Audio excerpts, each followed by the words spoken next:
Mulching keeps the soil moist and regulates soil temperature. Less nutrients will evaporate. Moist soil doesn't get compacted.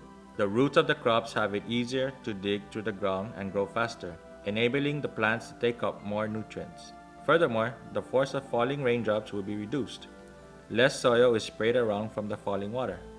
The fruits stay cleaner, but most important, less nutrients are lost. Different crops need different ways of mulching.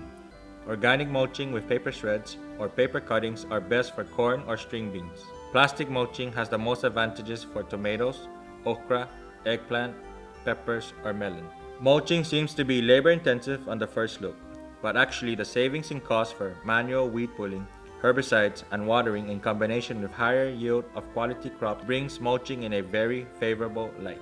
Tilling is used to fluff up soil and add organic matter to it by tilling weeds into the soil. Additionally, it helps to manage weeds. However, relying on heavily tilled soil results in reduced replenishment of our already strained water wells, as well as loss of nutrients in the soil. The soil compacts and gets harder. To counteract the evaporation, farmers have to use even more water and fertilizer to feed the crops. Tilling of fields is time-consuming and needs expensive specialized machines. Tilling disturbs the soil. Any soil disturbance leads to a loss in soil fertility. One solution for these problems is the use of a technique called no-till farming. It is a very simple method. To establish a field, the land is simply cleared. No tilling takes place at all. Crops are planted by digging a small hole in the ground. Sow the seeds and just cover them with the dug out soil. It might be necessary to use herbicides. When these herbicides are dosed correctly and brought out with the needed care, there won't be any harm for the environment. Vetiver grass will be able to filter out the herbicides, so there won't be any danger to the groundwater. To make maintenance of the field easy, just keep the crop rows about a lawnmower width apart, so you can control weeds by just mowing them.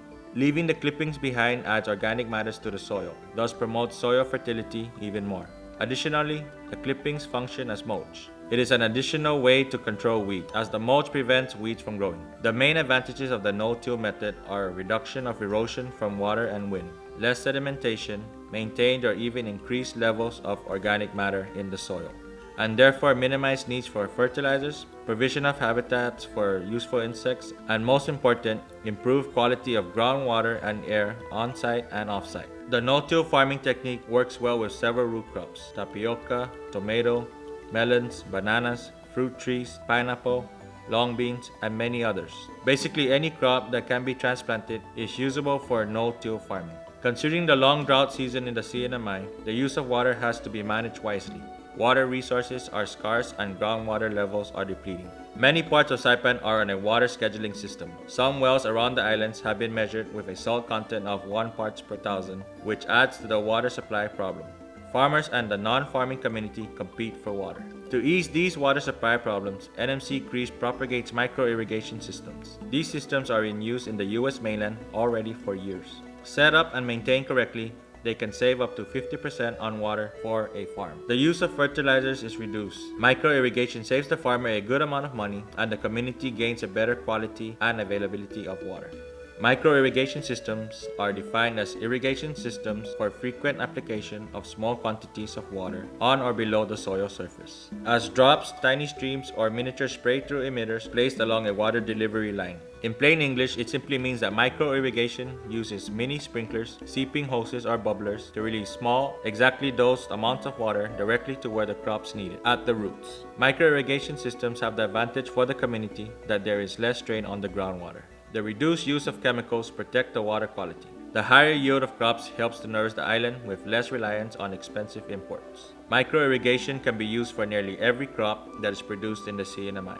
A suitable method to produce fruits and vegetables on an ever-decreasing area is a technique called alley cropping or intercropping.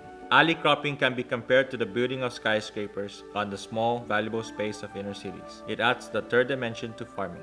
The idea behind intercropping is to plant trees or shrubs in 2 or more sets of single or multiple rows at wide spacings. Between these spacings, alleyways are created within which agricultural, horticultural, or forest crops are cultivated. Besides the space-saving aspect, intercropping has many more advantages. It will help to diversify farm profits by providing short-term cash flow from annual crops while also providing medium to long-term products from the trees. Advantages for the community are the increased quality of our groundwater, as well as higher availability and diversity of fruits and vegetables. Intercropping of trees and shrubs enable the farmer to produce income from land that might not be suitable for farming. On our experimental farm, NMC-CREES is intercropping daok and noni with lowland coffee and cacao. The products of these plants are highly priced in the world market, so they promise good profits to a farmer. Daok and noni are seen for profit production over a long term, as they will take some years to produce fruits, while coffee and cacao are for a return of profit in a shorter term. Furthermore, intercropping adds to the beauty of our island's landscapes.